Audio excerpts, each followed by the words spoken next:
Hello all, it's James Johnson, aka Solve for Played. Welcome back to my channel, welcome back to my content, and welcome back to Heads Will Roll Reforged. So, a little bit of dialogue has passed. I couldn't really stop it.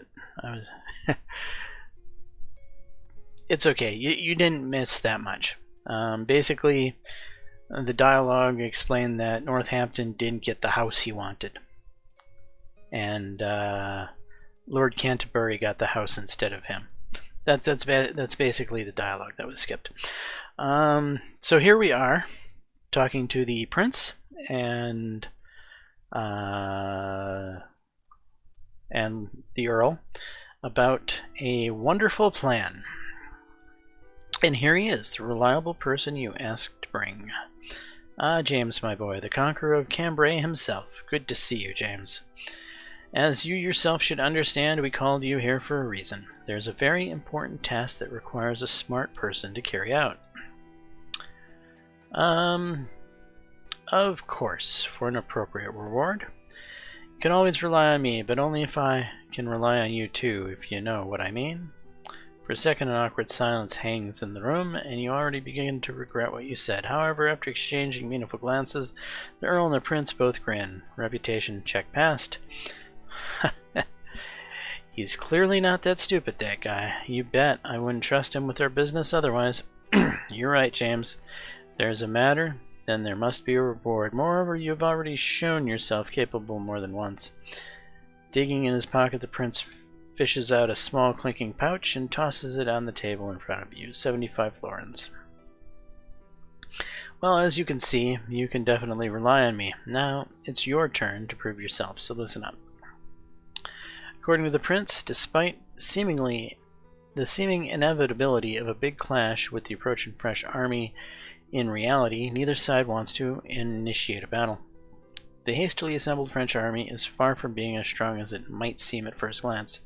The King John himself doubts its strength more than others, whereas Edward's troops are exhausted by the long siege of Cambrai, which turned out to be a much more difficult and bloody endeavor than was planned.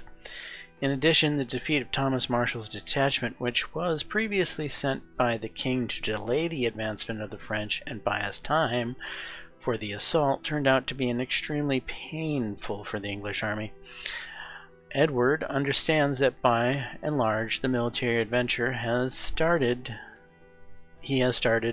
failed, and there can be no talk of any continuation of it. He will have to be content with only the booty that was taken in Cambrai and the plundered environs of the city, as well as the political successes. The French in this situation are also quite willing to settle for the restoration of the status quo and retreat of the English back to their homeland. Moreover, the parties have already begun negotiations on signing an armistice treaty, and it would seem that the war could be considered over. But not everything is so simple. It is important for both parties to save face in the negotiations, and no one is going to yield. You should understand that we have a few trump cards left now, and therefore it's vital to come up with at least something that would tip the scale in our favor when it comes to negotiations. Do we have a plan? We always have a plan. One of the key people in the French army is William de Roche, an old war dog and right hand of King John, and at his prime, he alone shed more blood than any other knight of England put together. He's the one who actually stands at the head of the forces of King John. He was also the main reason behind the victory over the Marshal's detachment, grinding a quarter of our army into powder in one battle. But more importantly, de Roche is almost the only force that holds together the patchwork that is the French army. If he disappears for some reason, their nobility will immediately quarrel amongst themselves about titles, positions, and rewards, as it would actually have happened here as well, if it was not for my father, who rules with an iron fist. However, that's not the point.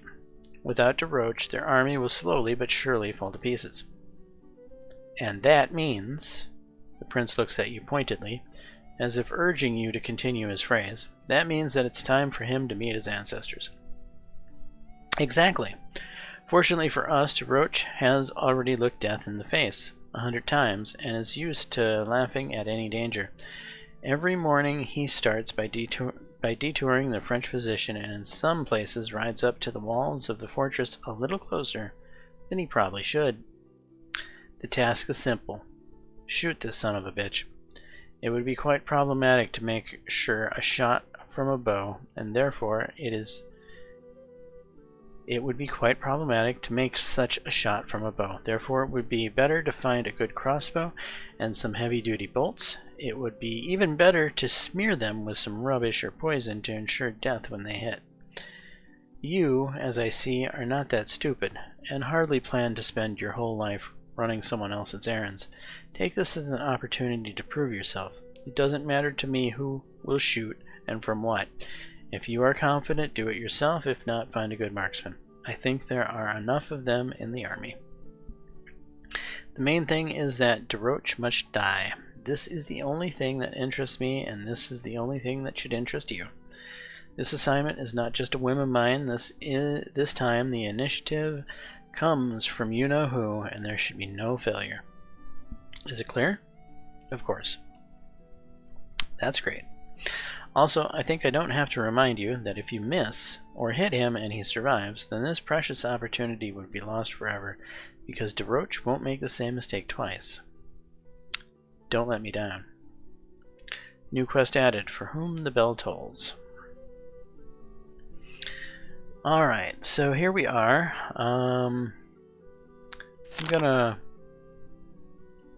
go see how she's doing. You helped me out once again. I cannot find such words that would express my gratitude. Now it's obvious that this whole campaign turned out to be one big failure, and instead of getting easy money and a carefree promenade through France, I ended up in blood up to my elbows and in mud up to my knees. But I met you, and it was worth everything. I remember that when we first met, you told me that a person's actions speak louder than words. I did not think much of it. But now I fully understand what you mean. As a true knight, I'm obliged to follow the code of honor. For the love of God, drop all this knightly nonsense. Do you really think that I believed for a second that you were a knight? Actually, a squire. I saw your deception a mile away, but I also saw something else. Real character and dignity, as well as honor and valor, which a good half of the knights would be envious of. You are making me blush. Blush then. Blush as much as you want. Take off your mask and finally be who you really are. For what you hide under the mask is much more worthy of attention than your feigned image. Meeting you was a lesson for me. I used to look down from my high horse at those who are lower than me in status, but you remind me that there are things more important than descent. Thank you. I would like to stay with you. Perhaps we could even spend the rest of our lives together, but I'm afraid it's just not meant to be. You don't need to be a fortune teller to see that our paths will diverge very soon. Very soon I'll be leaving the royal service to work for Bernard de Chatillon, one of the French king's barons. But enough whining. You have plenty of opportunity to grieve in my absence. Now let me leave you a little something to remember me by. You have received Cecilia's gift, the plague mask. Okay. Alright, let's get rid of this shield. Improvised shield. Chevalier's helmet. Poor man's pouch. Falchion. We'll get rid of the oath. The padded coif. Militia dagger. The shield master's ring. The plague mask.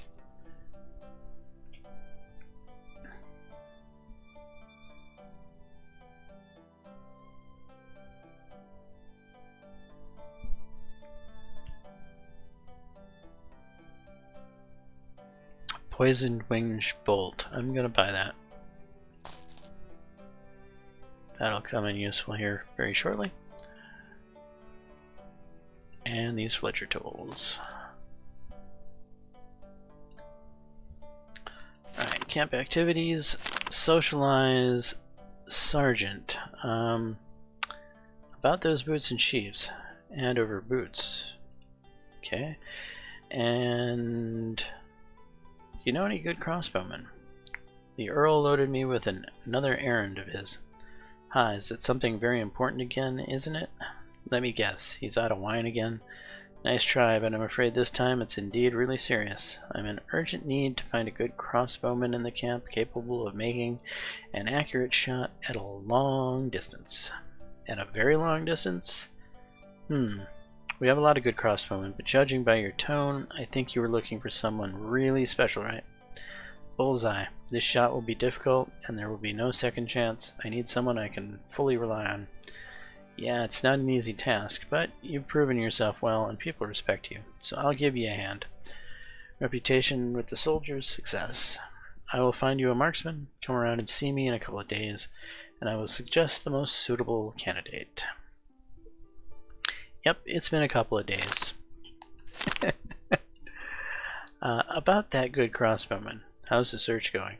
I always keep my word, boy, done as promised. In Count Sunderland's war party, there's a fellow by the name of Vittori, an Italian mercenary. Go find him. He looks like a typical southerner. You can't miss him. They say that Vittori is a marksman gifted by the gods himself. During the last assault, he got one of the French knights through a gap in his visor from 300 paces at a distance. If he cannot shoot this shot, then not a single person on earth can. Okay. Now, character, chest. Spare crossbow bolt, transfer, Gorget, transfer. We'll throw leather over there for now. Yeah, that's all good.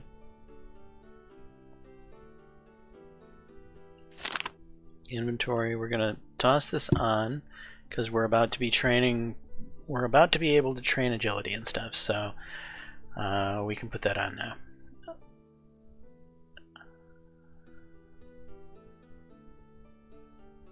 Oh, I need to unequip that. Now to camp activities. We're going to go talk to Vittori here. As the sergeant promised, locating Vittori among Count Sunderland's men proves effortless. His distinctive Mediterranean appearance makes him easily recognizable. Impressed by your reputation, Vittori agrees to help. According to the Italian, making such a shot with an ordinary crossbow would be problematic. One would need to be inventive. Vittori claims he'll take care of most of the preparations. As for you, you'll need to get two things, a crossbow trigger as well as a sturdy bowstring from a particularly powerful crossbow. Vittori goes on to mention that obtaining the components is your responsibility and that he cannot be bothered to assist you in that regard. However, he does add that you could, as a last resort, try to fashion something from makeshift materials or remove the required components from other crossbows of suitable designs. Alright. Disassemble and crafting. There we go. Trigger mechanism. Hand over the trigger mechanism. Hand over the crossbow string. After the necessary components have been gathered, Vittori spends several hours modifying the crossbow. Once he's satisfied with the calibration of the weapon, he signals that it's time to head to the Falcon Tower. Okay, let's just... We're gonna get that out of our way right away? I think we might.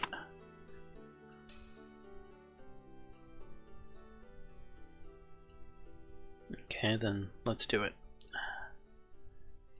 Quest and travel, Falcon Tower. The Falcon Tower rises almost above the French camp and offers an excellent view of it. Also, you can clearly see William de Roche making his daily morning detours of the French position.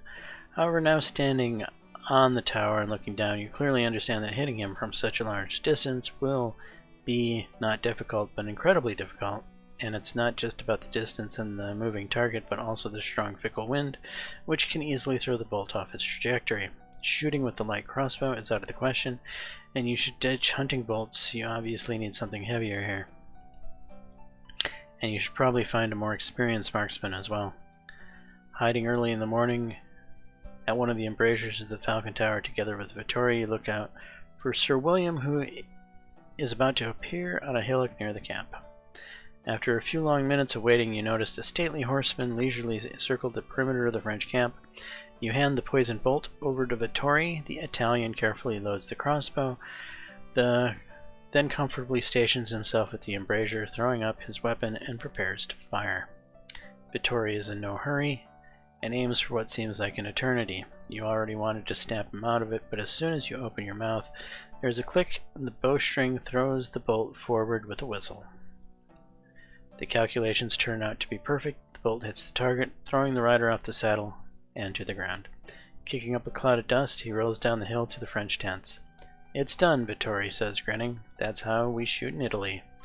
Before descending from the tower, you pause for a short while to observe the enemy camp, which is rapidly plunging into a grand commotion. When you come to the Earl to report the completed mission, he takes your success for granted, stating that he did not expect anything less from you. Reputation with the Earl increases by 10. As a thank you for the work done, he gives you a small bag of coins, 75 florins. Sending you home, the Earl promises to personally convey the good news to the Prince and notes that it may well be that with one successful shot you have just won a campaign that has been almost lost. EXP for completing the quest plus 20. Okay, civic talent. We have a civic talent.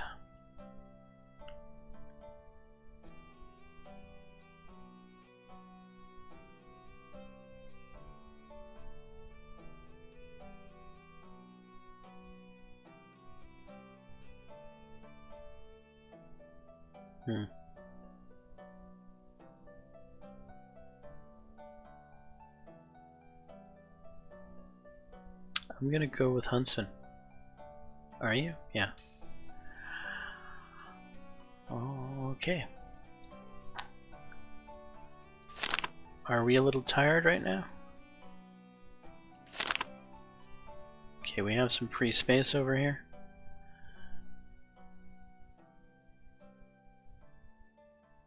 Actually, let's go talk to our buddy, Bartholomew. Oi! There he is!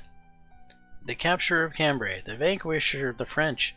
Let us all bow down in honor of thine unparalleled martial prowess, and the guy who saved your frickin' hide. Relax here, I'm just kidding. I heard you got a handsome reward from the Earl. Got a couple of coin to spare for your old pal? Well, what's new? Any news? News, huh? Actually, there is some. I finally might be making some progress on the love front, if you know what I mean. Oh yeah, who is he? Very funny, mate. I'm trying my best. Alright, so who is she? Well, there's this girl, a merchant's daughter. I wouldn't go as far as to call her spoiled, but she definitely ain't messing with no broke knaves. Shouldn't that count you out by default? Not if I make the right impression. I'm pretty sure that I can get her the right present to thaw the ice. But that kinda drains my funds, and this is where I might use your help. I'm not sure I quite follow you. She won't even glance at me as long as I look like a grubby foot soldier. I need to, you know, dress up. Maybe even dress to kill, one might say. Sorry to disappoint, but I'm neither a tailor nor a fashioner. Relax, brother. All I'm asking for is some clean and nice looking clothes.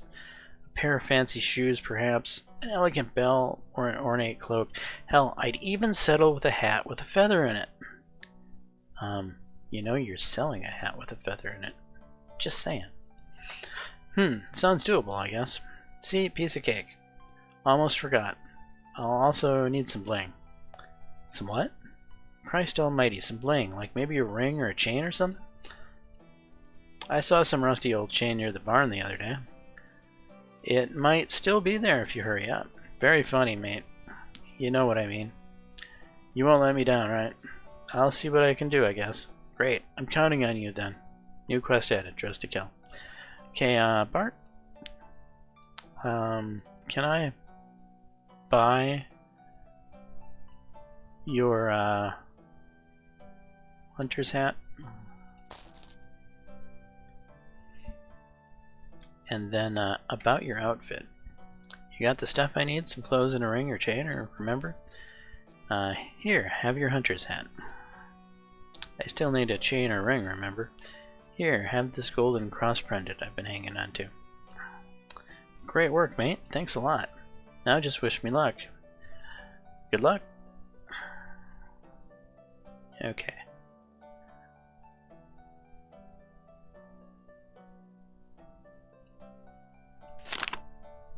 Now it's time to train.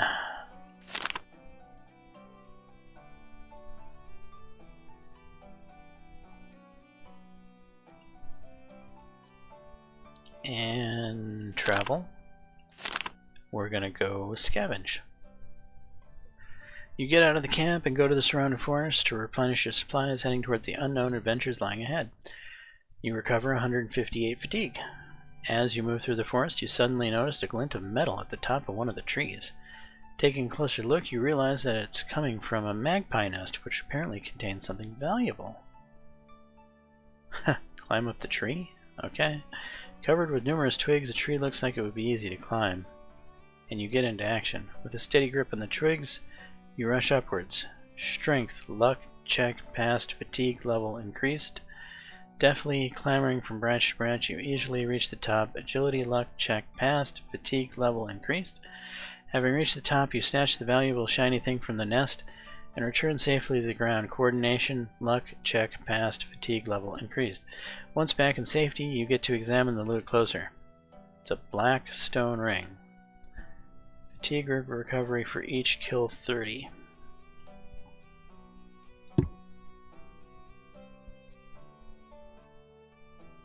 Proceed. You stuff the loot in your pocket and continue on your way. Get.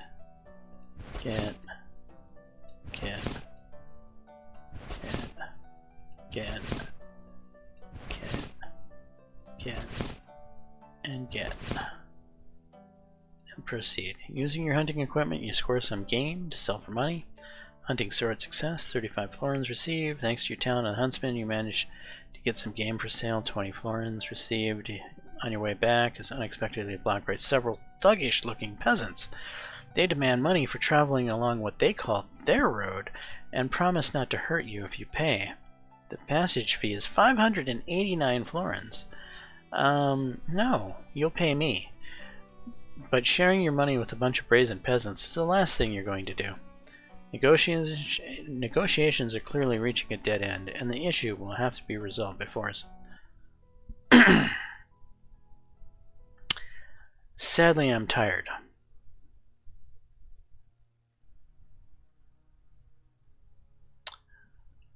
Alright, attack. The cutthroat. We're gonna crush his bones. Are we, though? We are really tired.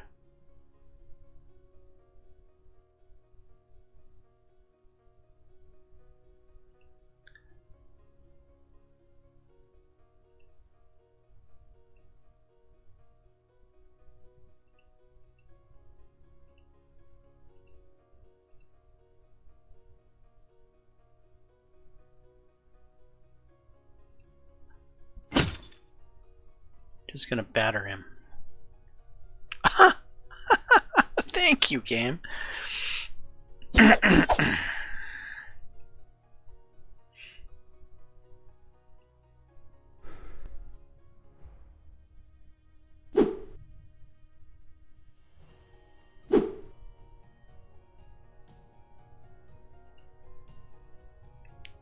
take a respite.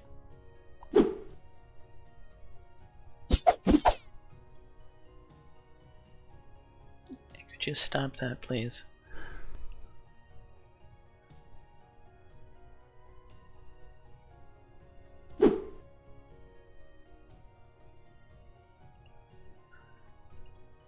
Alright, overhead strike to the neck. You're dead.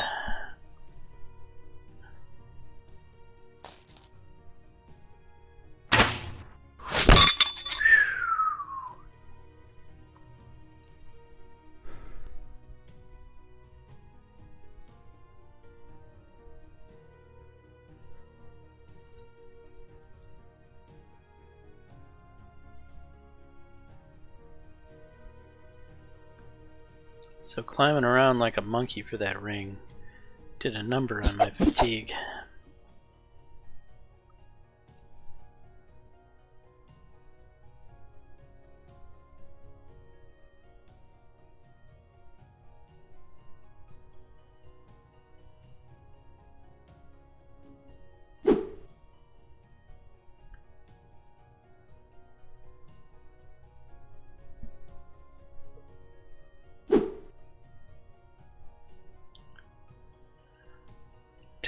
Bandit Marauder, Bone Crusher.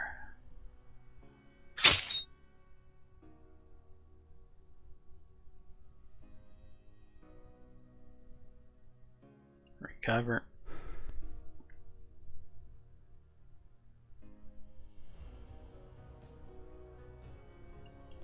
Recover.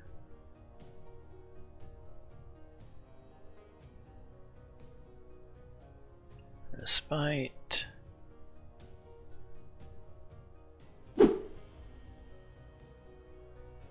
Can we get a double recovery, please? Of course not.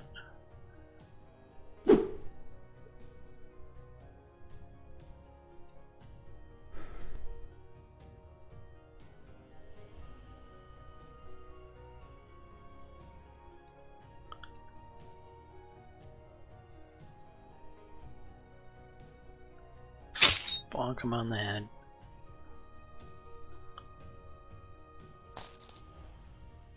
With all the enemies dead, you can now loot their corpses. Ah, leather boots, yes.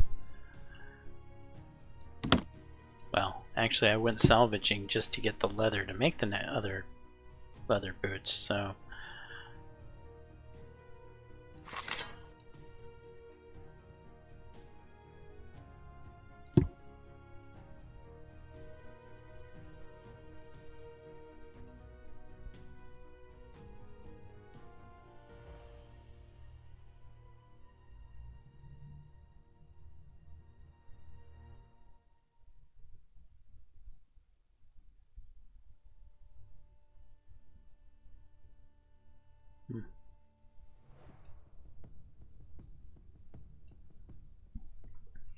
The rest of the way back goes smoothly without any more adventures.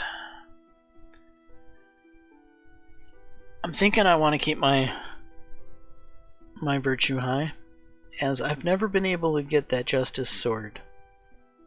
Because I've never had the virtue high when I show up at the monks to get the damn sword. So, yeah. High virtue might pay off this run, as I think I'm going to go that route. Trade. Sell.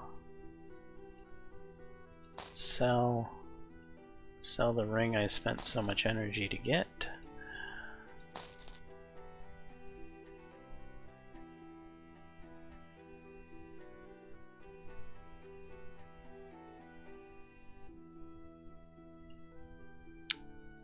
Camp activities, socialize sergeant, hand over the boots. Well done, lad. I knew I could count on you. If the Earl mentions your name, I'll let him know that you helped us. Reputation with the Earl improved by 5. Honestly, don't expect him to mention it, but that's another story. The cost of ordering items from the sergeant has been lowered. EXP from completing a quest plus 20.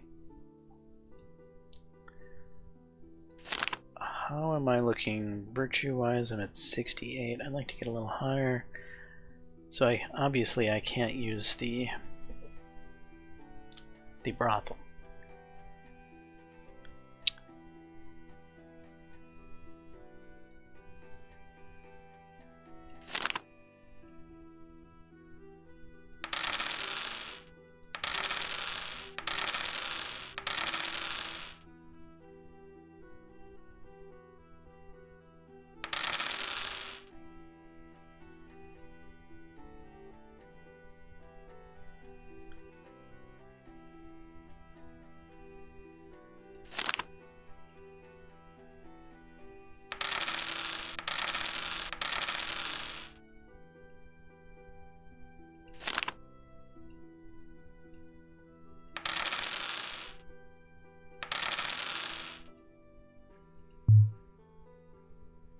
Really?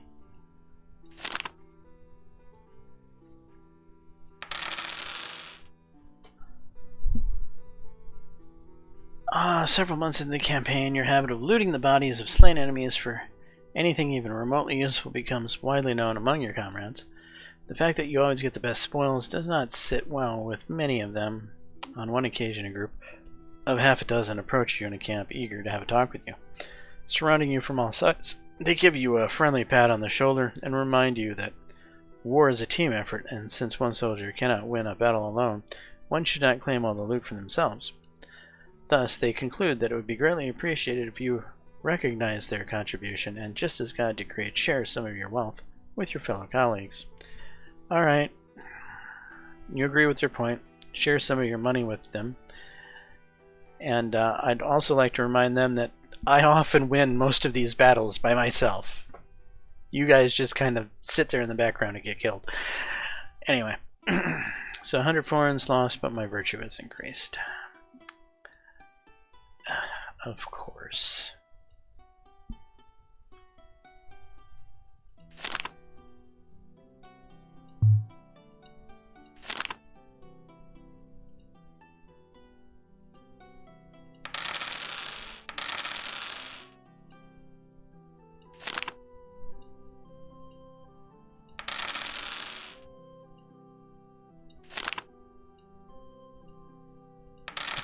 I can't do another agility train because if I do, strength will go down. Can't do any more coordination. I can't do any more endurance. So it's back to vitality.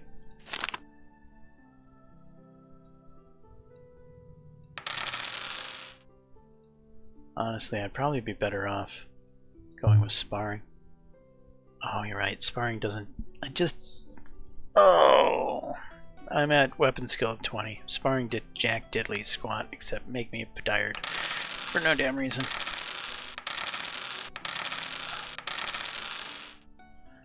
Shortly after the murder of William de Roche, the Earl summons you to his place. Expecting to get praised, you are very surprised to find the Earl and the Prince very annoyed. Bad news, James' fate has turned its ass on us again. This bastard de Roche has survived. But sire, I saw with my own eyes how a crossbow bolt hit him. Even if the wound was not fatal, then he definitely should have died from sepsis. Yes, I don't know what you saw there, but de Roche is alive, and that's a fact. But how? My spies in the French camp reported back this morning. King John sent for the best doctors from Paris. The wound is serious, but not fatal. Personally, I assume the fact that we even managed to hit the target to be a miracle in itself, given the distance and difficulty of the shot. When you assume, you make an ass of you and me, boy, and nobody asked you, by the way. This is not a miracle, James, but a well-thought-out plan. And well-thought-out plans are what we have in abundance. These words make your blood run cold. The French think that by hiding de Roche in their camp, they have made him safe. But no such luck. We'll get him there, too. And to be honest, judging by the information that we have, he's in a very bad condition and may not make it anyway. Especially considering his age.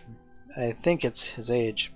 When I got to my first war in Scotland 2 decades ago, this son of a bitch was already covered in battle scars from head to toe, and was considered the best warrior on the continent. He simply destroyed us at Bannockburn. Out of the entire royal army, there were only your father and me and 100 soldiers who managed to survive. Yes, those were the times. He took many lives. But today the bell tolls for him, and that means that it is time for de Roche to visit his ancestors. For him, you say. Send not to know for whom the bell tolls. It tolls for thee. Yes, we all meet our end sooner or later. Lord, have mercy on our souls. Given the pace of the campaign, it may well be that your generation will have to continue to wage this damn war, or even your children's children. Okay, back to the point. The issue with de Roche needs to be resolved. It almost worked out the first time, so it will definitely work out the second time. As already mentioned, we've already developed a plan. We planned everything this time. There will be no slip-ups. So listen. According to the scouts' report, de Roche is stationed deep inside the French camp and is heavily guarded.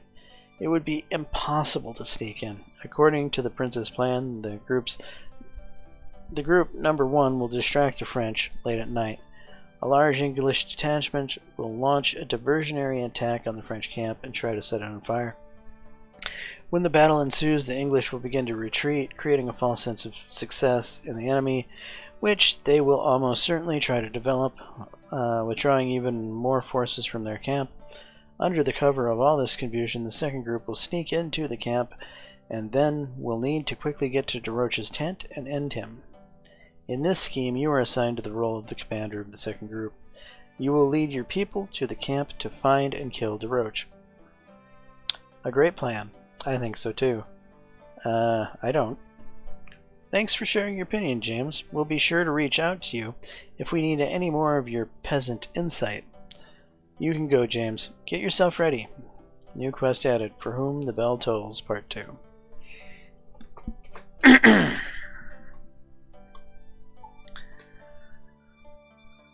Alright, how are we doing? Yeah, that's really the only quest going on right now. Actually, I need to go talk to our boy. Cheers, brother, what's up? Isn't it me who's supposed to be asking this? How was your date? Brief, but intense, as all good love stories should be. She definitely is not forgetting me anytime soon, that's for sure. Wait. Wait. You didn't rob her, did you? Her? Of course not. Who do you think I am? Thank God. Her father, on the other hand. Oh, Jesus Christ. Hey, take it easy, brother. They're loaded. A couple of jewelry pieces gone missing ain't gonna bleed 'em dry. I've got something for you, too, by the way. Alright, I guess. Oh, shit. Shit.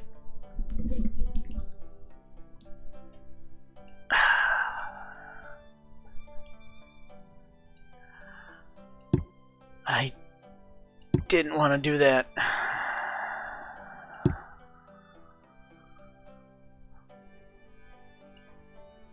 See, it's not so bad. The girl was always going to be fine. She's rich. And now, we also become a little richer. So we, too, are probably going to be fine. The world's not fair, and if you want to live a little, you gotta hustle a lot. See you around. I just ruined my...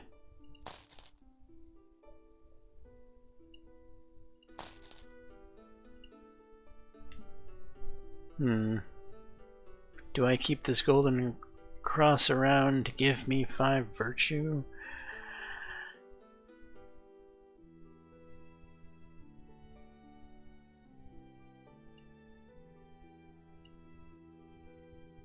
Oh, mail. I'll buy that.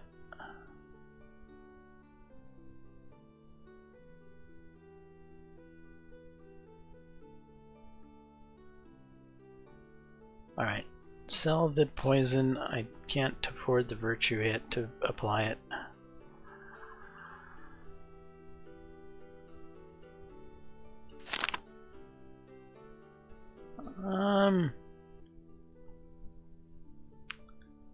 I'm not sure how high my virtue needs to be to get the Justice Sword. I'm thinking it's 90. Ugh.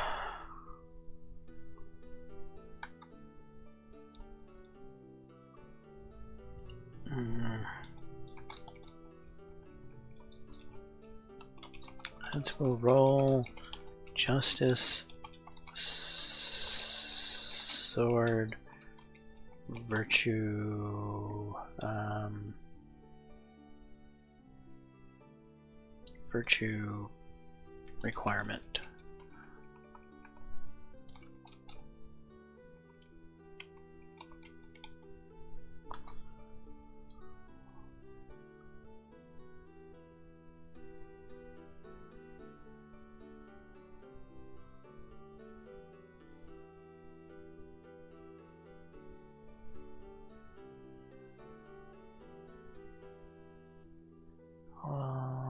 Sword of Justice, finish the game. Successfully delivered.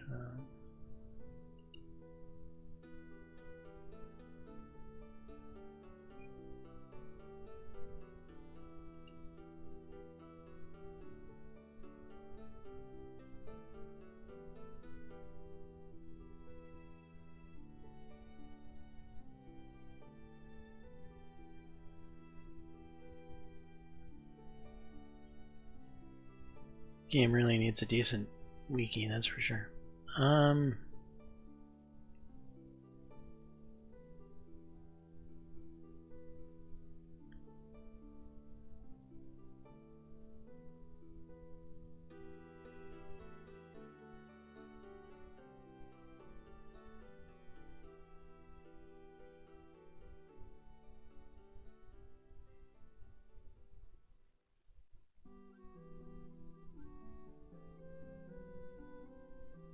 Let's just go with Justice Sword.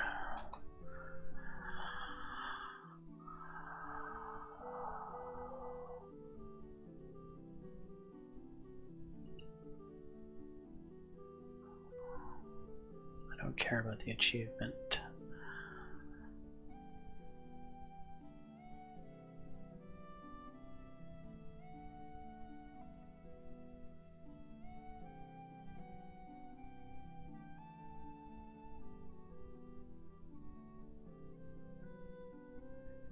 I don't know. I don't know how much virtue is needed. I can't seem to find any easy to look up way.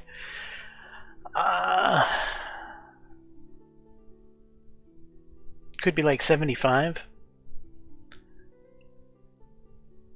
Anyway, what am I gonna do? I'm gonna train something. What am I training? I could spar with a coach. With this amount of time left?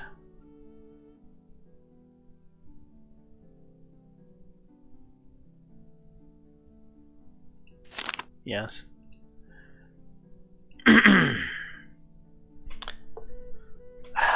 Really? Well, I have a lot of vitality, so I suppose that's fine.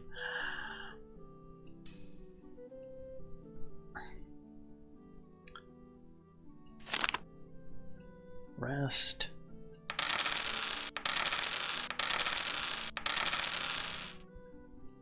Okay, let's talk to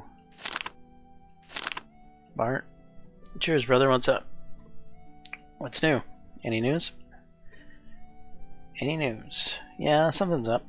You remember the bird I visited not so long ago? That poor girl you robbed. Hey, watch your mouth, brother. I didn't rob her. Even if I did steal, it was from her father, not directly from her. And now it's looking like fate itself wants me to pay them back. I visited Jean this morning. That girl, I mean. It's not the sort of thing I usually do. But this time, something felt different. I felt like I had to see her. She was all teary-eyed and crying, hysterical almost. At first, I thought I had something to do with it, but it was about her father. He was arrested last night by Count Canterbury's men. They believe him to be a French spy. And please don't tell me you want to do something about it. You can phrase it however you want. I've already promised her that I'll help. Your help and experience would be appreciated, but if you got more pressing matters to tend to, then it's fine. I can do it all myself. I will help. Something tells me that if you go there alone, you'll end up behind bars again. It seems like my virtue increased, good. It seems like I don't have much choice. Did you find out where he is being held? Canterbury's men have taken control of Cambria City Hall. Jean mentioned that the City Watch typically detains prisoners in the catacombs beneath the building. The City Hall. Are you sure we can pull off something like that? I wouldn't mind sneaking into some hovel on the edge of the city, but the City Hall? Fear takes molehills for mountains. The entire city is in total disarray. We can easily dart in and out under the cover of darkness. Alright, but we do as I say. Sure thing, buddy. You make the call. I can be a good team player. Let me know when you're ready. I've never done this quest. I didn't even know this quest existed. Until recently. I learned of its existence. So now I'm finally getting a chance to attempt it. Okay, quest and travel. French camp? No. How do I do it? Do I talk to Bart again? I'm ready. To save your relationship with a girl whom I never met and whose father has been incidentally spying on us on behalf of the enemy. I seriously hope she's worth it. She is. Infiltrating the City Hall will not be an easy task. Relying on your experience, Bartholomew is letting you determine the best course of action. After careful consideration, you conclude that there are 3 possible ways to access the basement of the City Hall. The first is is to infiltrate from within. According to Jean's stories, the lower floor of the city hall are connected to an extensive network of catacombs that can be accessed through the sewers.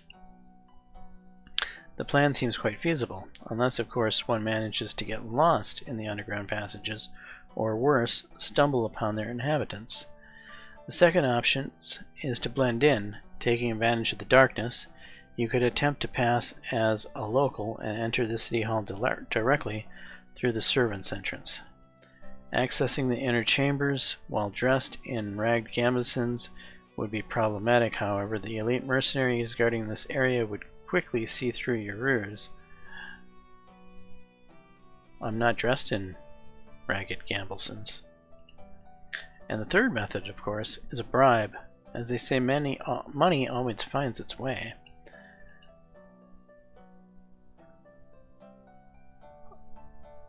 I look like Canterbury's men.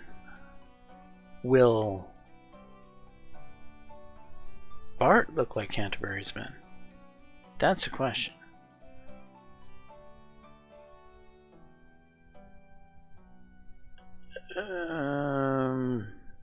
Sneak into the city hall through the sewers.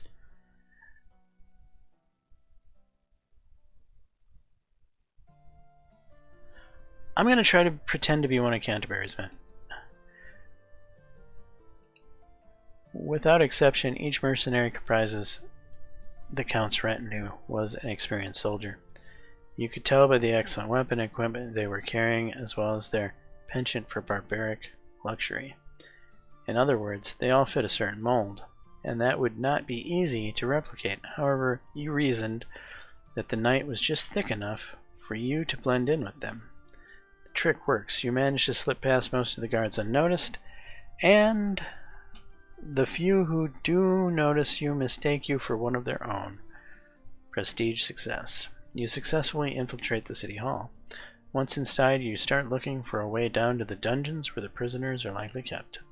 During your search, you sneak past a spacious and dimly lit dining hall. Through the flickering candlelight, you notice half a dozen men huddled around a table and quietly conversing amongst themselves. You recognize one of the voices right away. Ruffin. This campaign is nearing its end, brothers. The king's ambition proved too much for him, and he bit off more than he could chew, not surprising considered whom he chose as his right-hand man. Old man Northampton hasn't learned a single thing since Scotland. The only thing he knows is to bang his head against the wall in the hope that it will crack before his own forehead does. It's just a miracle that the bastions of Cambrai somehow turned out to be less durable than the empty head of his. Had this city been defended by Flemish drunkards, but by real soldiers like you and me, the king, his precious little son, and that senile old fool Northampton would never have even dreamed of taking Cambrai. Ruffin spits on the floor in disgust. The Earl's a big dosser, that much is true, but he did kick the Scots' arses in that war in the north, didn't he, boss? Even if that was luck, he can always get lucky again, for all I know. I've seen that war with my own eyes, brother. The Earl couldn't win a battle even if his life depended on it. But what he did instead was to plot his way to victory. The man's a schemer, and a rather talented one, I'll give him that. When it comes to intrigues, traps, double crosses, and backstabs, he's unmatched. But even with all of these tricks, he could only force a stalemate. It was Count Canterbury's arrival that finally shifted the balance of power in our favor.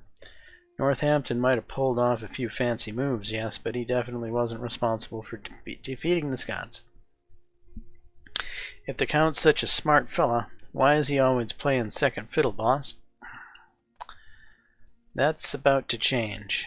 The Count will show his teeth yet. He's already taught that old fool a lesson in how to wage war. Soon he will show him how to weave a web of intrigue. And what about us, boss? We're coming with him as long as we're getting paid, right? We're with him until the end of this campaign. Afterwards, if he needs some more help on the continent, then we might lend him a hand one more time, yes, but we're not sailing back to England. At least until we settle our main business here. Is it Brittany next then, boss? Yes, it is. I've got one arrogant knight to return a favor to. Perhaps he might have forgotten about me, but I sure as hell didn't forget about him. Looks like this knight is shit out of luck. A dozen voices burst with laughter. Alright, brothers, it's time to rest. We got a lot of work ahead of us.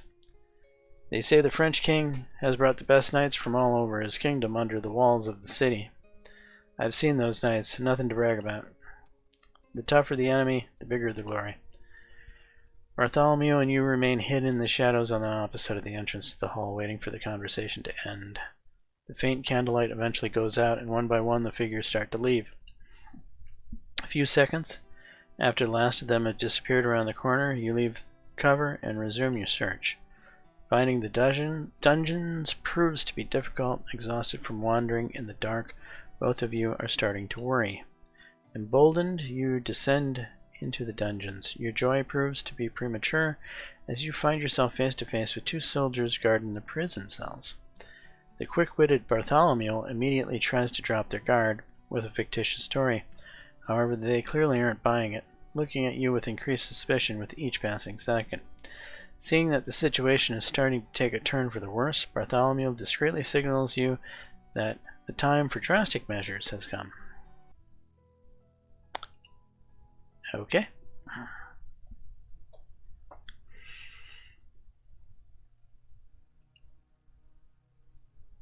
Yeah, not that good. He's got a crossbow. Not that good though either. Okay. Attack. Prison guard. What's my chances? Let's go for it. Arm muscle cut.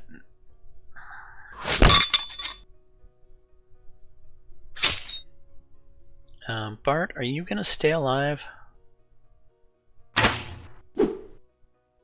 That could be the problem here, keeping Bart alive.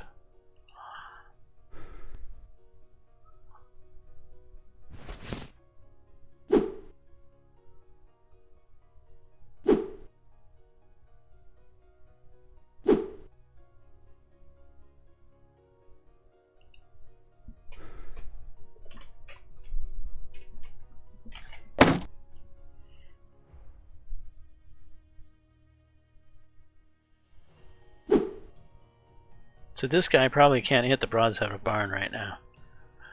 Yeah, he's got -2 weapon skill. Though, oh, and he has -3 crossbow skill. He's effectively taken out of the fight.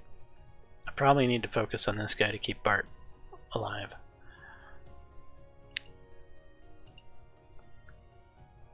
Overhead strike. Somewhat of a chance to hit the neck. He's probably gonna block me with that damn shield of his.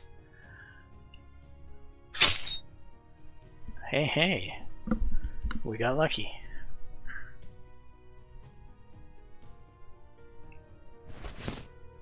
Oh, he bandaged. Of course he bandaged. Why wouldn't he bandage? He's still bleeding though.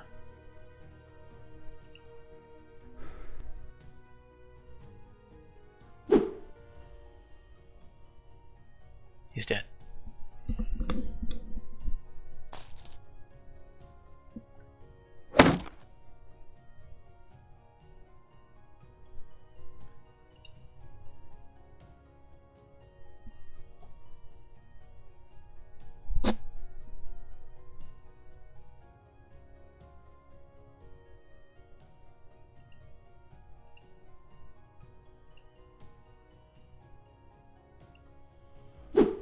I missed.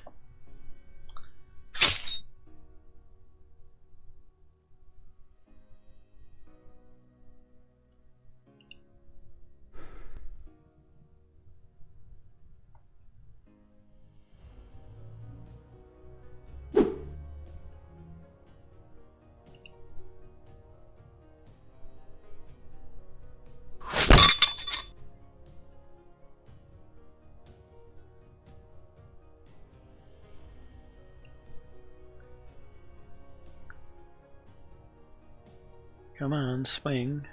Swing better. You're breaking Bart's shield. Poor guy. Okay. Attack, prison guard, overhead strike, neck. You're dead.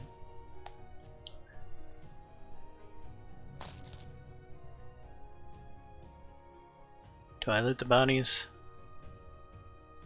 I don't think I should. I don't have a lot of time for resting, and I have another mission to do. Recover 248 fatigue. With both guards dead, Bartholomew stands still for a few seconds, ensuring the altercation hasn't drawn unwanted attention. Having made sure the coast is clear, he gives you a nod.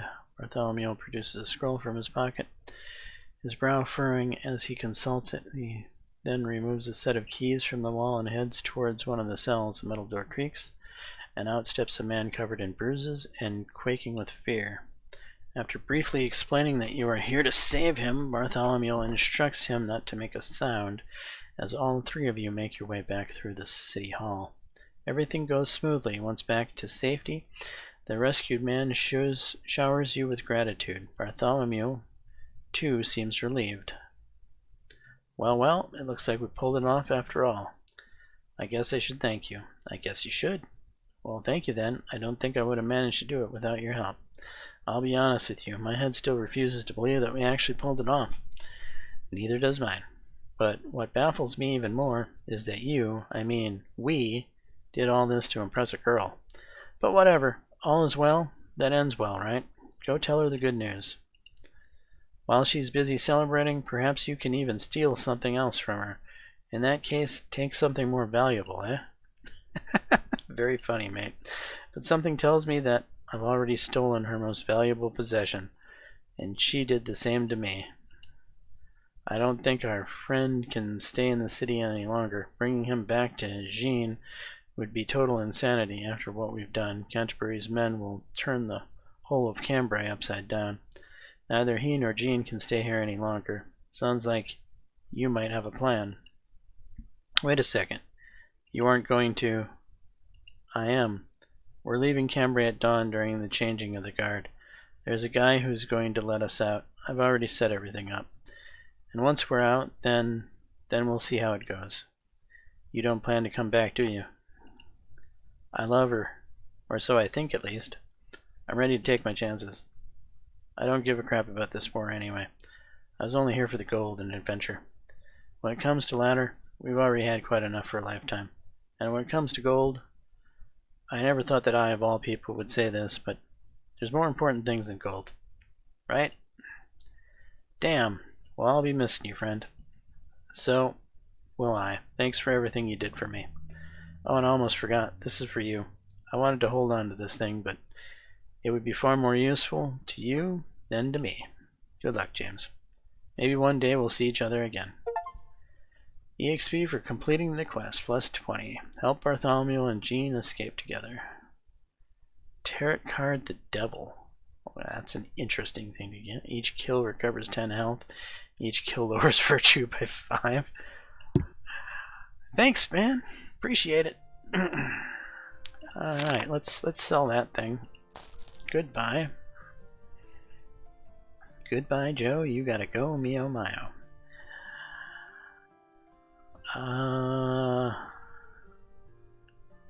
I've got some leather that needs to be turned into something.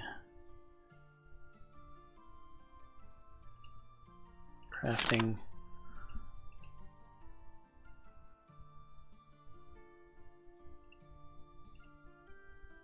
Probably go with water skin. And what are those? Canteen plus healing herb, medicine. Water skin plus medicine is potent medicine.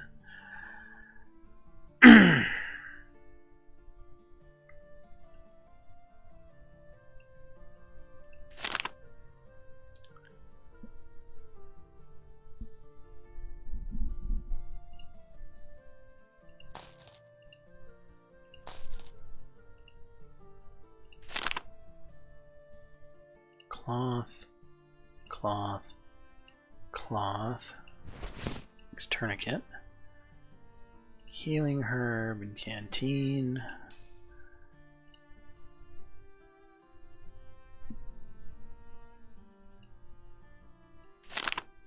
And I want to get rid of this poison plant.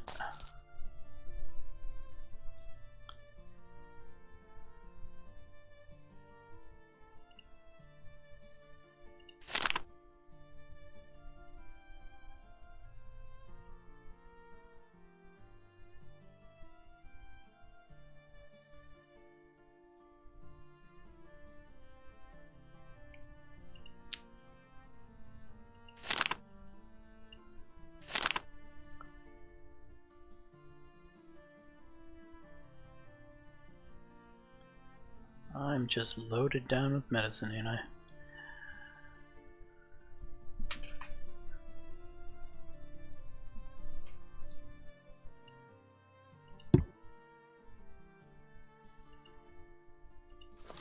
For now.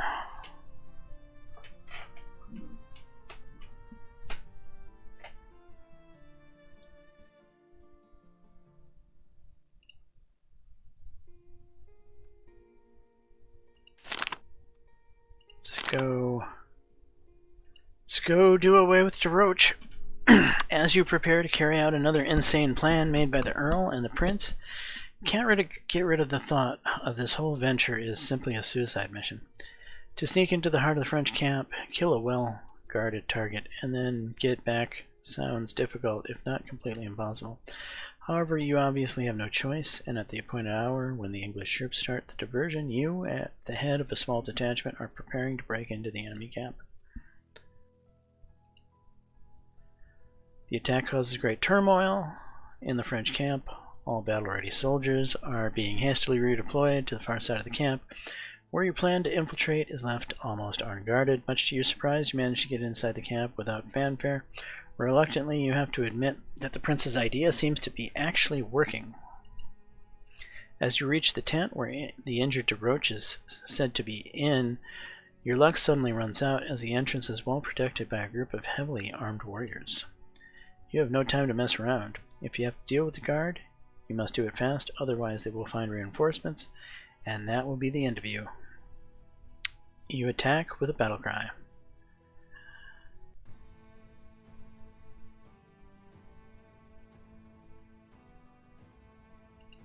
Okay, we're gonna start off. Thankfully, neither of these guys have shields today. We're gonna start off with a batter.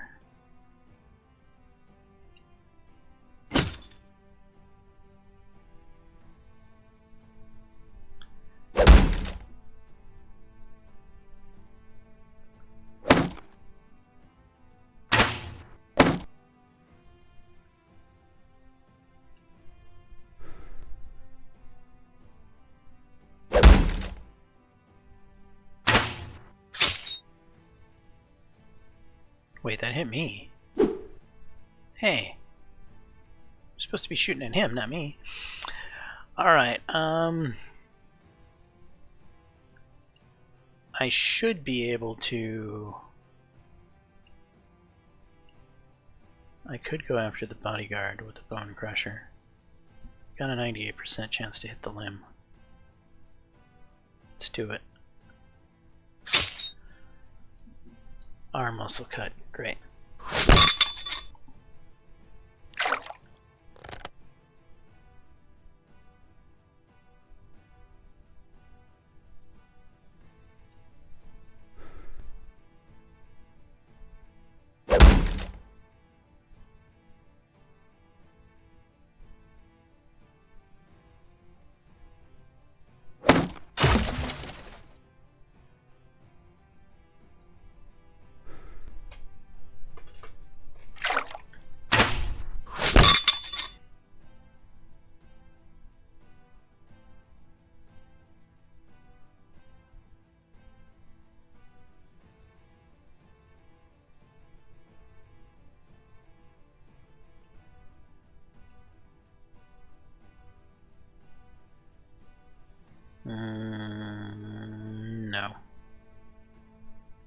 we're gonna respite.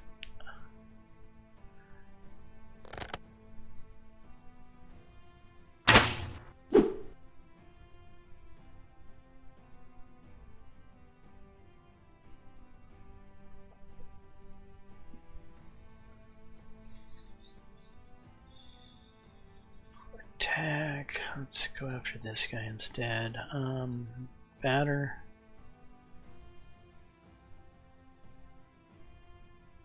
The limbs again.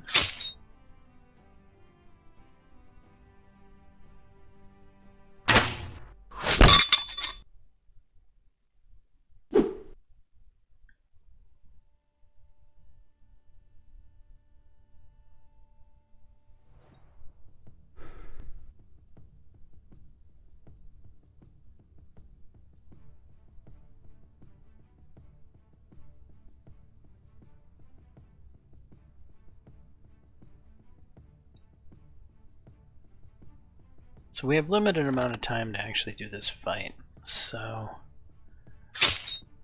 I'm not going to try to wound him, I don't think. Actually, I might take this opportunity to go after the bodyguard.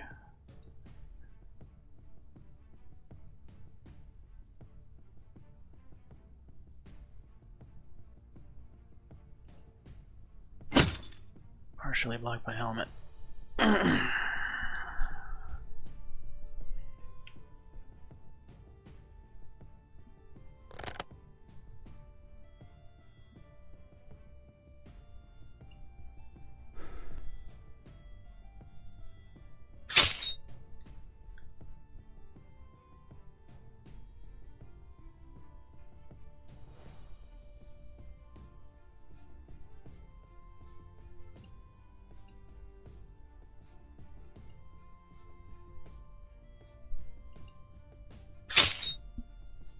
And he's dead.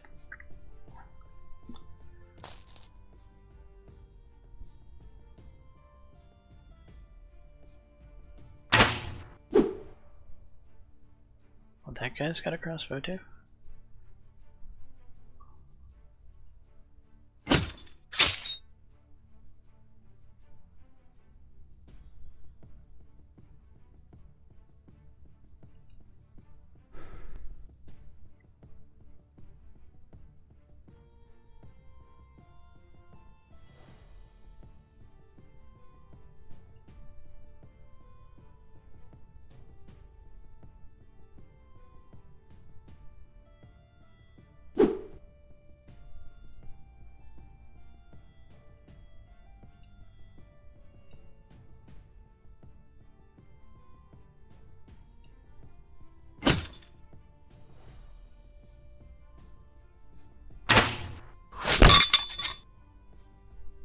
This guy does not want to die.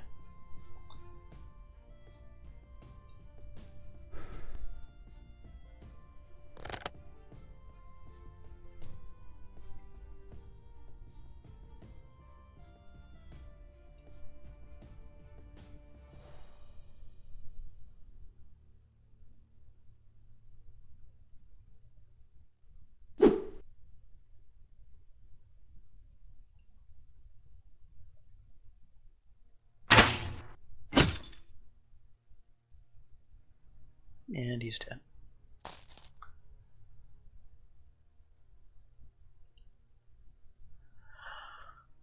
Yeah, we're gonna search him.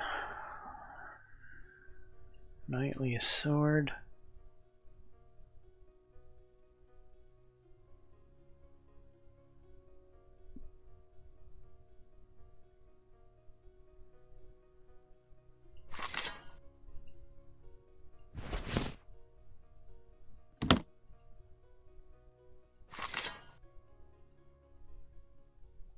Your comrades stay outside to cover the escape route, so you enter the tent alone. The insides of the unexpectedly spacious premise are illuminated by just a few dim rays of moonlight. You make out a human figure laying on a large bed, surrounded by numerous vials of medicine and bottles of decoction. The darkness makes it impossible to clearly distinguish his facial features, and the situation does not allow any delay. Your comrades remain At the tent entrance, urge you to hurry up and get rid of De Roche as soon as possible so that they can run away from the buzzing hive that this French camp has turned into. You decisively go up to the man planning to cut his throat in one swift moment and disappear into the night right away. However, there is something that could not have been predicted. Moonlight reflects off the blade of a dagger going towards your throat. From somewhere on the side, another figure hidden by the shadows suddenly attacks you.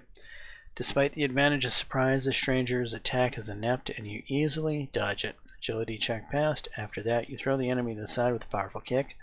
As if made of paper, a stranger immediately loses his balance and falls to the ground with a groan. A woman groans. It's Eva.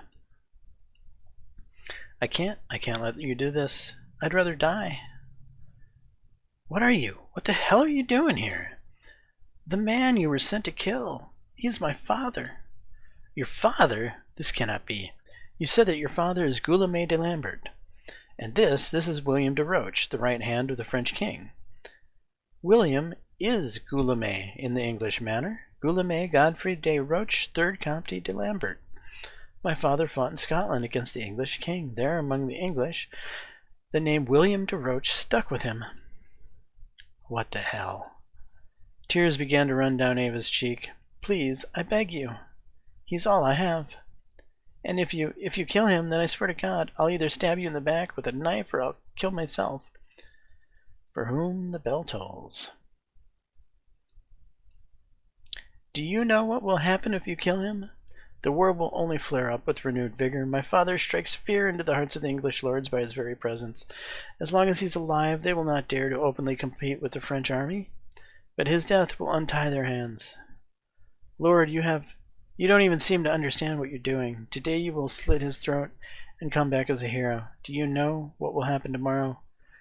Your beloved king will deliver a beautiful speech. That victory is now at hand, and all that remains is to crush the decapitated enemy army. And you and your friends will be the first to attack, and the first to die, having received nothing in return for your life, and without having understood anything. You are just a pawn in this game.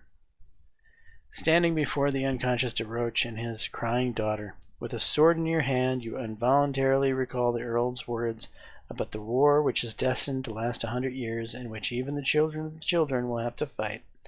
Perhaps Ava's right, and some orders are really better off not being followed. Killing De Roche. There's nothing more disturbing. This is gonna tank my virtue, by the way, I think. There's nothing more disturbing than choosing between feeling and duty, largely because this puzzle always has the correct choice. You know what is the right thing to do, but the question is whether you have the courage to do it. Under the gallantry and vain nobility of knights, beautiful speeches of kings, sweet promises of lords, epic stories, and feats in the name of the throne and faith, there is an ugly underside, with poison, cloaks, and daggers, with dastardly murders, unworthy deeds, and backstabbing. And someone has to do the dirty work so the bards would have something to put songs together about. You cut De Roche's throat, leaving sobbing Ava behind, virtue lowered by 50. As you leave, you see how she tries to raise the dagger, but she's not able to do it as her hands shake violently, and then all is left for her is to throw curses at you. Your relationship with Ava is lowered by 100. The news of your successful mission are celebrated first by the Earl and the Prince, and then throughout the whole English camp. Explain to me how I'm supposed to get enough virtue to be able to get that damn sword, when I always have to kill this guy and tank my virtue. And you become the hero of the entire army overnight. Reputation with the Earl improved by 20, reputation with the soldiers improved by 15, plus 100 florins. XP for completing the quest plus 20. Reputation soldiers lowered by 10. Okay.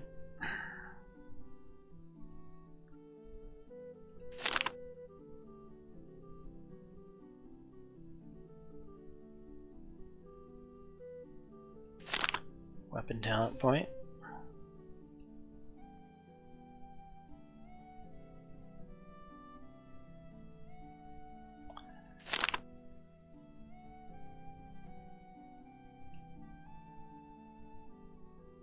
what am I doing? Trade. That's what I'm looking for. Sell, sell, sell, sell. Sell it all. It's all gotta go.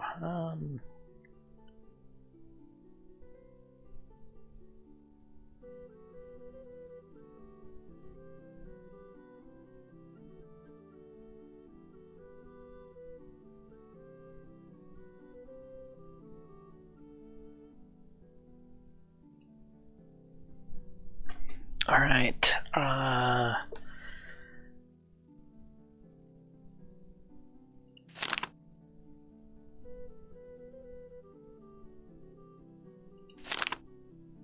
Vitality.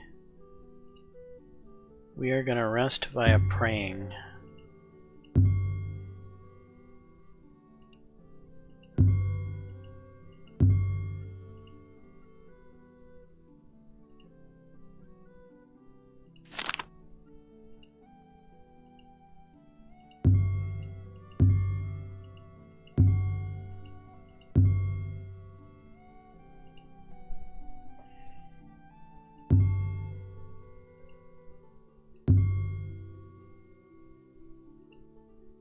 Okay. And proceed. The death of DeRoche by your sword. Cancel out the possibility of a peace outcome of the meeting of the two armies at Cambrai. In the opinion of the English king, this failing campaign could still be saved and turned around through one decisive battle that would see a complete defeat of the French. Having lost his army, John will have no choice but to ask for peace on almost any terms, and according to the plan of the English crown, there would be a lot of terms, more than enough to compensate for all the months of sitting under Cambrai's walls and for the unsuccessful campaign of Thomas Marshall as well.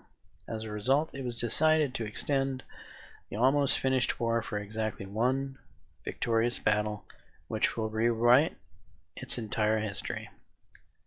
What was happening at that time in the camp of the French king, you did not know.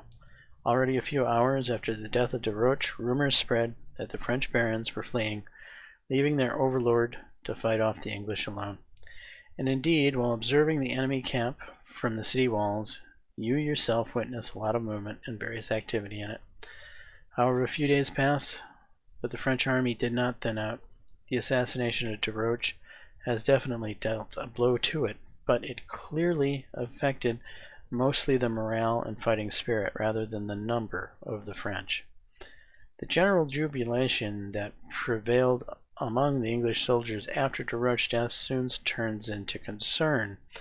Unlike the fresh French who had just arrived, Edward's army has been fighting for months. The realization that the flames of war that had already ended was flaring up with renewed vigor did not at all contribute to raising one's spirits.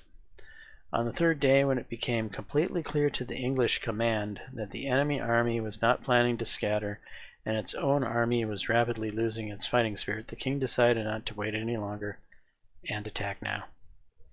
It was decided to fight outside the city, and since no one needed another siege of several months, the French did not prevent the English from safely withdrawing troops from the city and deploying them into the field.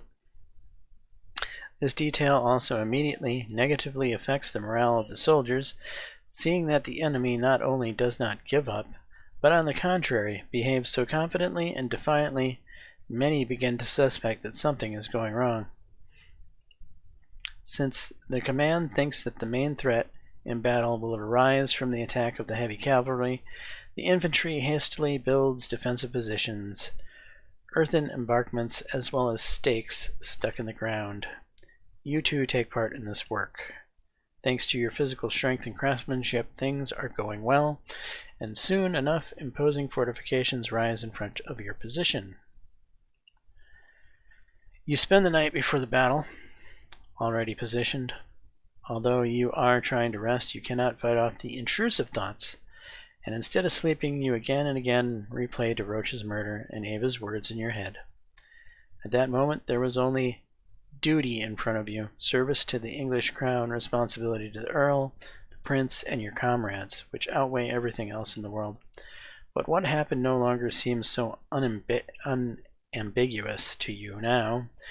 You are becoming increasingly aware that in this situation you had a real choice, and you made a mistake by choosing wrong. In this bleak atmosphere, you meet the dawn of the most difficult day in your life. The battle begins with a sluggish archery skirmish. Due to the wooded and uneven terrain around Cambrai, you don't really understand what's going on. Lines of yeomen lined up behind you send arrows, volley after volley, somewhere in the direction of the French hordes visible in the distance. Enemy arrows also reach you from time to time. At first, only a few inaccurate ones do, causing only laughter. But after a quarter of an hour, when the intensity of the shooting increases, your formation starts to thin out, and the wounded and dead cover the ground around you. The sneer gives way to terror. The situation changes drastically when an avalanche of French knights suddenly appear from behind a distant hill and rushes straight to your position. The yeoman immediately focuses their fire on them and seriously damages the attacker, but about half the knights still manage to reach you. However, the fortifications you've built prevent the French from easily breaking into your line. Seeing that the attack of the knights is bogged down, and many of them have lost their horses, the sergeant raises you in counterattack. Okay. Am I completely healthy? Fairly so. My virtue is only 28.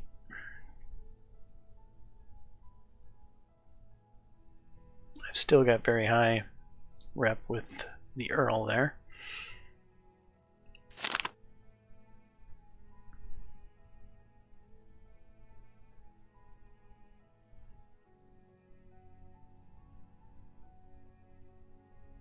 Alright, well, I guess we're as good to go as we're going to be.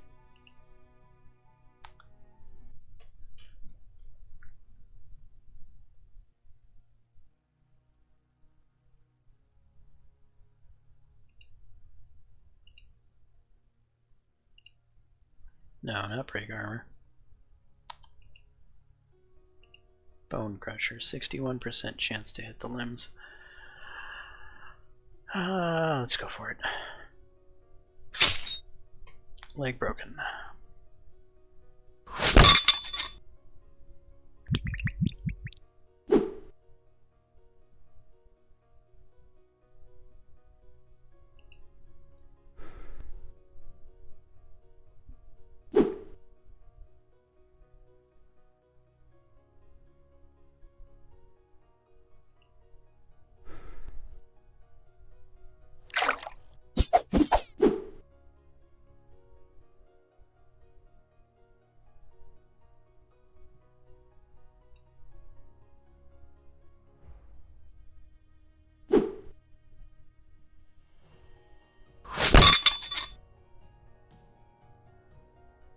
Why are you missing him?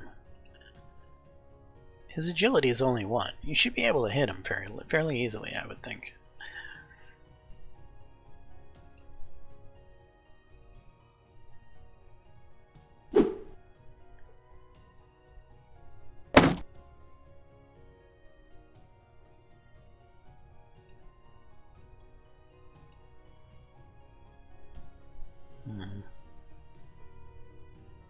The neck.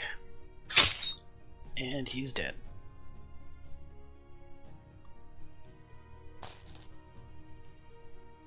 Here comes another one.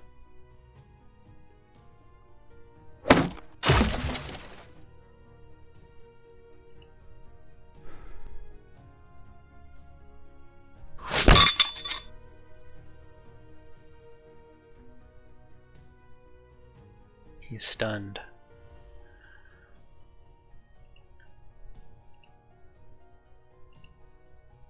Yep. Our muscle cut. That nerfs him.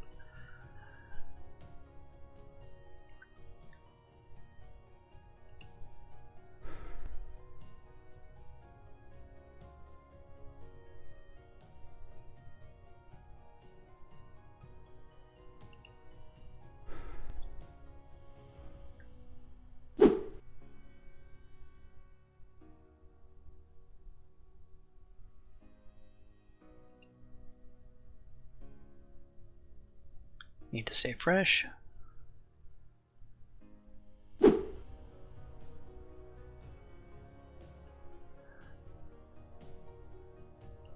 I'll respite one more time. Come on, swing at me. Swing again, big guy. Now you recovered, of course you did.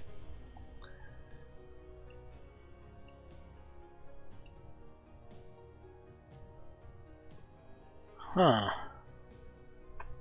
No way in through the neck. The head is pretty much a fortress.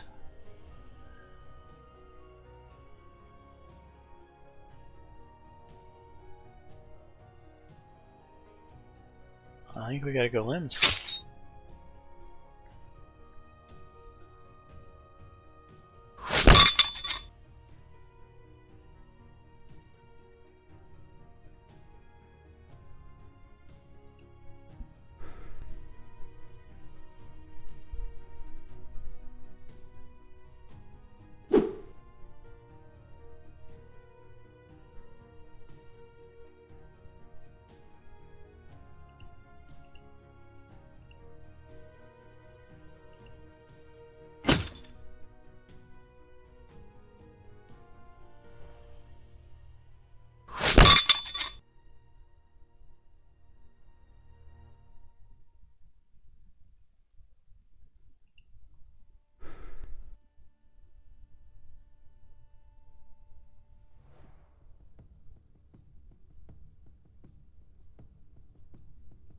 Alright, we're gonna respite to make sure we're fresh.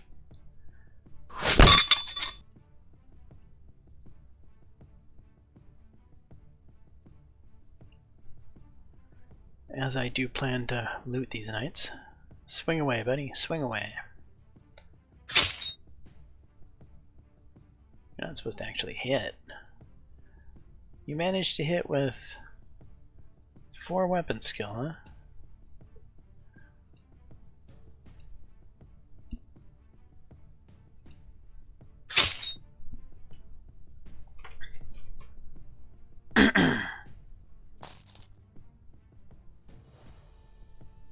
The knight's charge seemed to be repelled. Alone fighting allows you to loot the battlefield. Pretty useful items.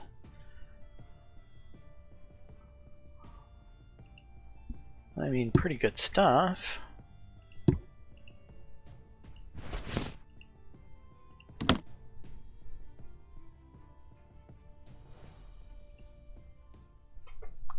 The knights, although knocked down from their horses and seriously outnumbered, continue to fight desperately, and only with great effort do you manage to get the upper hand over them. The attack of the French cavalry is completely stopped, but at what cost? Looking around, you cannot find many of your comrades. The ground under your feet is strewn with dozens of bodies. For better or for worse, you do not have time to grieve. The French are launching a new attack. This time the infantry advances in a dense formation.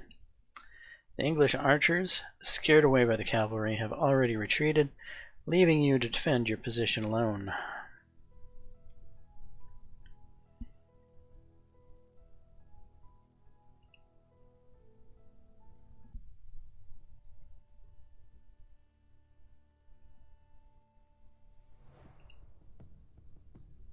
What do we got here?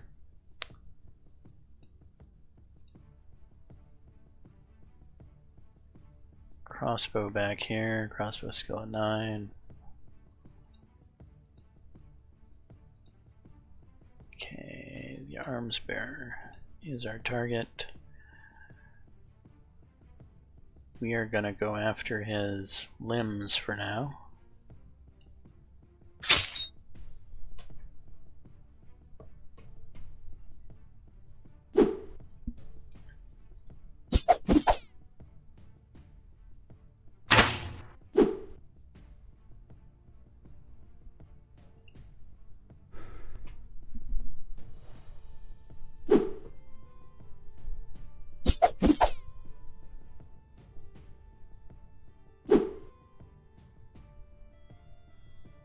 Okay, we're gonna go for the kill. Overhead strike to the neck. Blocked with shield, of course.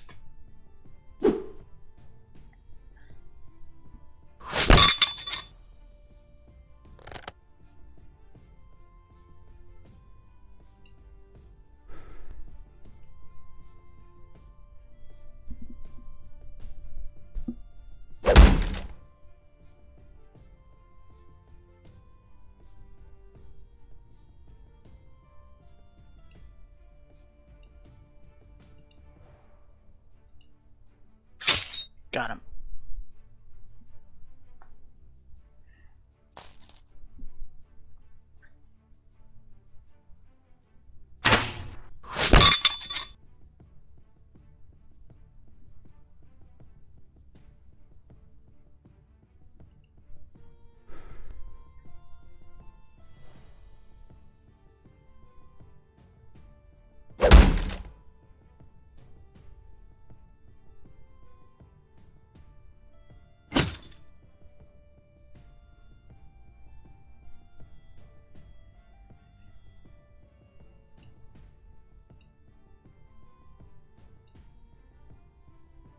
Going for the kill again.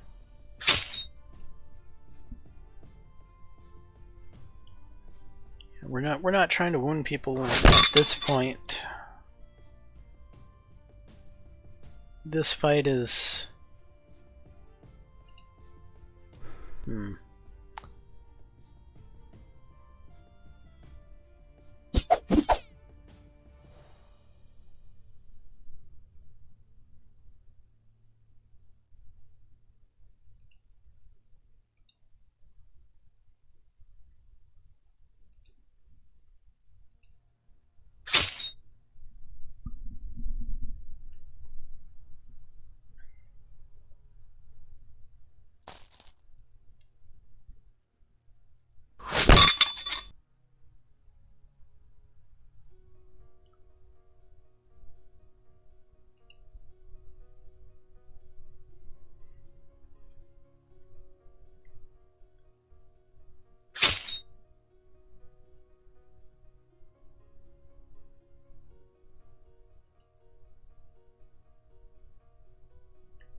yeah, split that shield.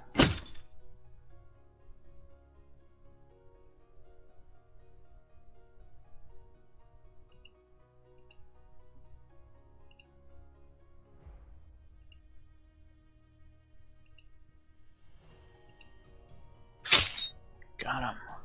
Bleeding. Nice. I've never kept the dude alive through this fight. I don't know what happens. Can we actually... I'm wondering if we can win this fight, because usually you can't win this fight. It usually goes really bad.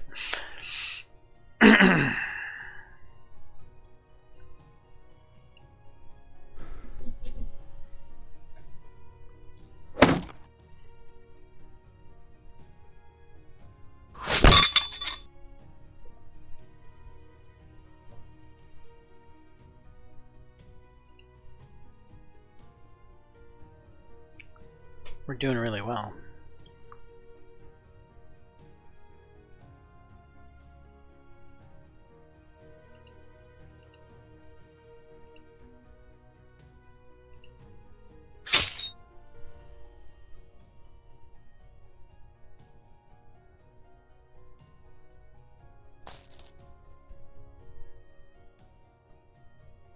You betcha. Water skin visor. Light infantry shield.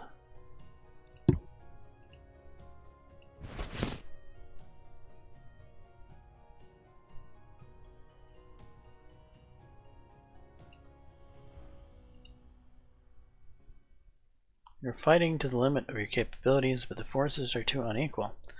The fresher and larger detachment of the French simply squeeze you out of fortified positions. Of course, there can be no organized retreat.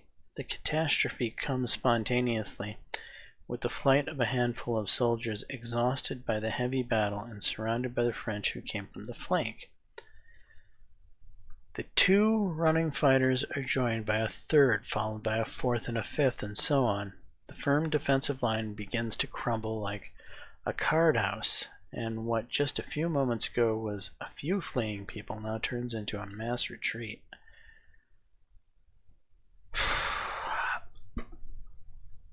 If I fight on, I end up captured.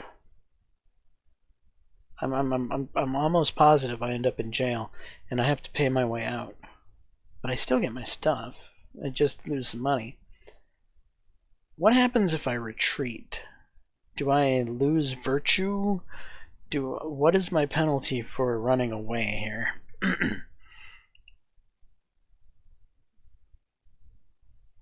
You don't even need to convince yourself that, considering the catastrophic situation around you, joining the retreating soldiers is the only option left.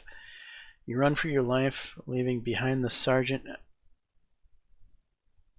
I left behind the sergeant and a few other brave fighters who have not abandoned the defense. Virtue lowered by 15. There goes my virtue.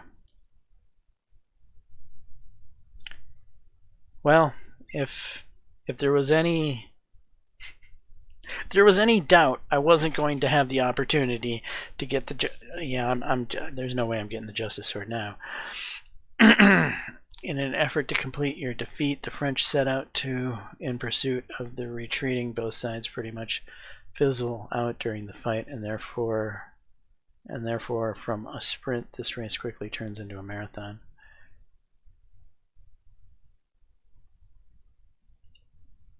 Thanks to your impressive stamina, you easily break away from your pursuers, and together with other survivors safely escape. This concludes the battle. For you, you find shelter inside the city walls, where hundreds of other retreating soldiers are already flocking from all sides. Seeing this picture, you can guess about the outcome of the battle of the two armies. In the following hours, more and more groups of warriors, militia, yeomen, and rare companies and knights led by lords arrive in the city in an endless stream. The field of recent battles, which is clearly visible from the fortress towers, is completely left to the French, whom are actively plundering a small part of the convoy taken outside the city walls. Your worst fears are confirmed in the late afternoon, when the Prince, Earl, and Count Canterbury and Sunderland return to Cambrai with a small retinue of knights, escorting a covered wagon adorned with French royal coat of arms. Rumors of King Edward, who was heavily wounded in battle and now is barely clinging to life, immediately spread throughout the city.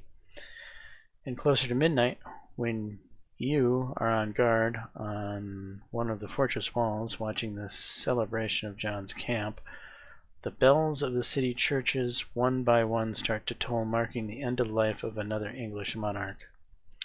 For whom the bell tolls? For King Edward? For De Roche? For missing Bartholomew? Or perhaps for broken-hearted Eva? Does it mourn the defeat of the English, or proudly declare the victory of the French? Standing alone at the cold fortress wall separating the two camps, you suddenly realize that it tolls for you. Further events are developing quite rapidly.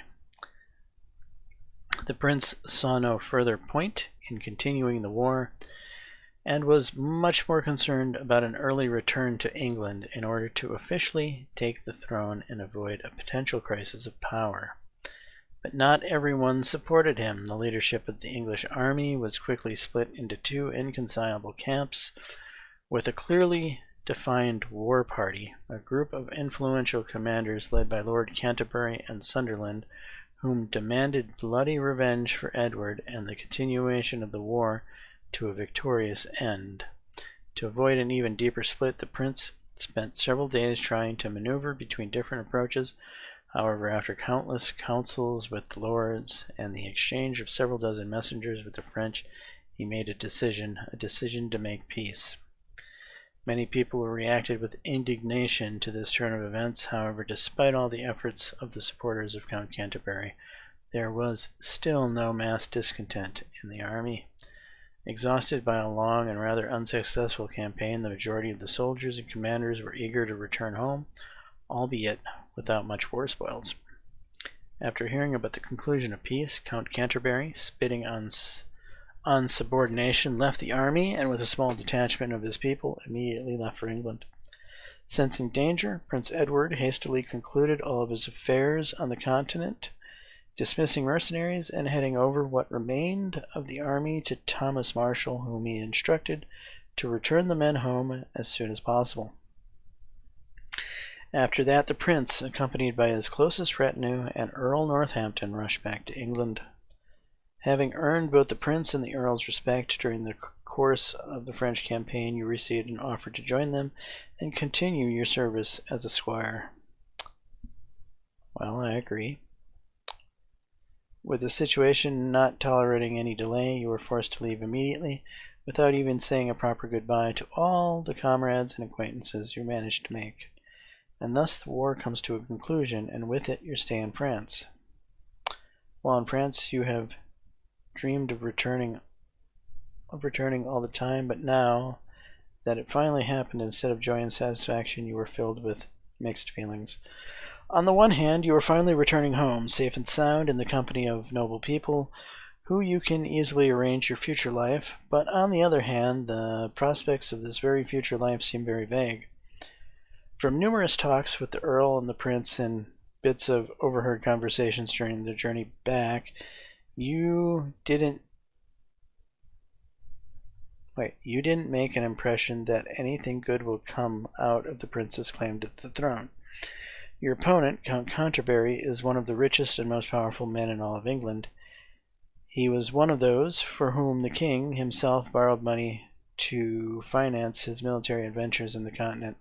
In addition, for more than a decade, Canterbury acted as a link between the crown and mercenaries from around the world whose service the English monarch regularly resorted to in numerous conflicts. Despite the fact that you both have returned from France without an army, the Lord's huge connections and extensive financial resources guarantee that in the near future, serious forces would flock under his banner. And all that you have is an empty treasury, a lost war, and the death of a king under very strange circumstances, which can easily be presented and interpreted as you like making anyone you want guilty. As for you personally, no specific promises other than a generous reward in case of success were made to you. Therefore, if a week ago, under the walls of Cambrai, the Earl's offer to join him seemed to you like manna from heaven, now you are increasingly worried about whether you have made such a decision too hastily. It is with these sentiments that you arrive in England. After disembarking from the ship in Dover, and a day of non-stop riding, your party of less than a dozen people arrive at Dartford Castle, one of the royal family estates located about 40 miles southwest of London. It was decided to abandon the initially discussed idea of going straight to the capital due to its excessive danger. Canterbury, who arrived a few days earlier than you, probably went exactly there, and God only knows what kind of greeting he managed to prepare for you. Exhausted by the long journey, you are happy about the decision, seeing it as an opportunity to finally catch your breath. Chapter 4, Chasing the Crown, Castle Dartford, England. Yes, this is certainly not a palace, but after 6 months in tents in the open air, it's better than nothing. Dartford never was a royal residence in proper meaning. It served more as a hunting ground, so don't go around looking for golden chandeliers or linen of thick silk, if you know what I mean. No thick silk, huh? I was puzzled for a moment, but only until I saw the maids. Now I understand where all the thickness went, and I also understand why your father loved going hunting so much. You don't need silk linen with these kinds of girls, if you know what I mean. Grinning, the prince notices you. Hey, James, come in. How do you like the place? I've never picked, I'm not impressed.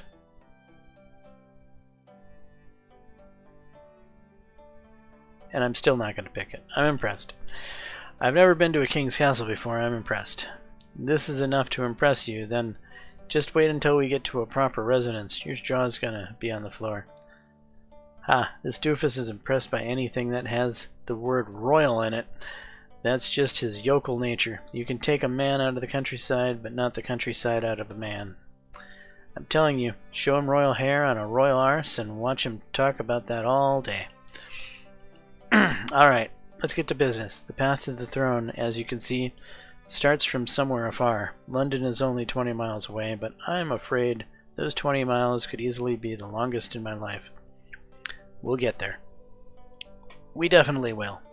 And do you know why, James? Why? because we've got a plan. Of course you do. We don't really know what Canterbury, that bastard. It's not entirely clear. What's clear is that he intends to prevent me from ascending to the throne, and for that he will need the help of the Parliament. Those imbeciles. And honestly, he may very well get it, as Parliament is filled not just with imbeciles, but with imbeciles notorious for their thirst for power and gold, and he might promise them just that. So what do? Our task is simple in some sense. We only have to do one thing. Cut the head off of this treacherous bastard. But we can't just do it, can we? Why do I feel like there is a trick? There's always a trick if you've got a tiny... There's no trick here, James, but there is something to consider. I'm all ears. I doubt Canterbury already possesses an army at this point, but he soon will. He's a very rich and resourceful person. Do we have an army? Oh, even better. We got you. Yes, at this point you're pretty much the only fighting force we command, which, knowing you, is of course a lot, but still not enough to challenge Canterbury in open field. This is why, while Canterbury is occupied with getting the Parliament on his side, we've got some force building to do. Calling the banners once again and starting to gather men from all across the country is rather pointless because, firstly, the war has considerably depleted the kingdom's resources, and instead of skilled fighters, we'll be getting a bunch of useless scrubs. And secondly, which is even more important, we simply don't have the time. Raising an army in a conventional way takes months to even get going, and that is more than enough time for Canterbury to hire several hundreds of skilled mercenaries and just crush us piece by piece. Exactly. The situation is not easy, but luckily for you, we've already got a plan. We need to act fast, which means we'll have to work with what we have close by. Our task is to win favor with the local lords whose castles and estates are located around London. There's quite a few wealthy people among them who have their own personal forces. A couple dozen of well-armed and well-trained men plus auxiliaries. Get them all to support us, and all of a sudden we have a small but capable army. But what is my task? It's unlikely I'll make a good negotiator. I'm afraid they won't let me in. Well, that is true, but don't underestimate yourself. The fact that you're a filthy commoner and not of noble descent does not mean that you can't be useful.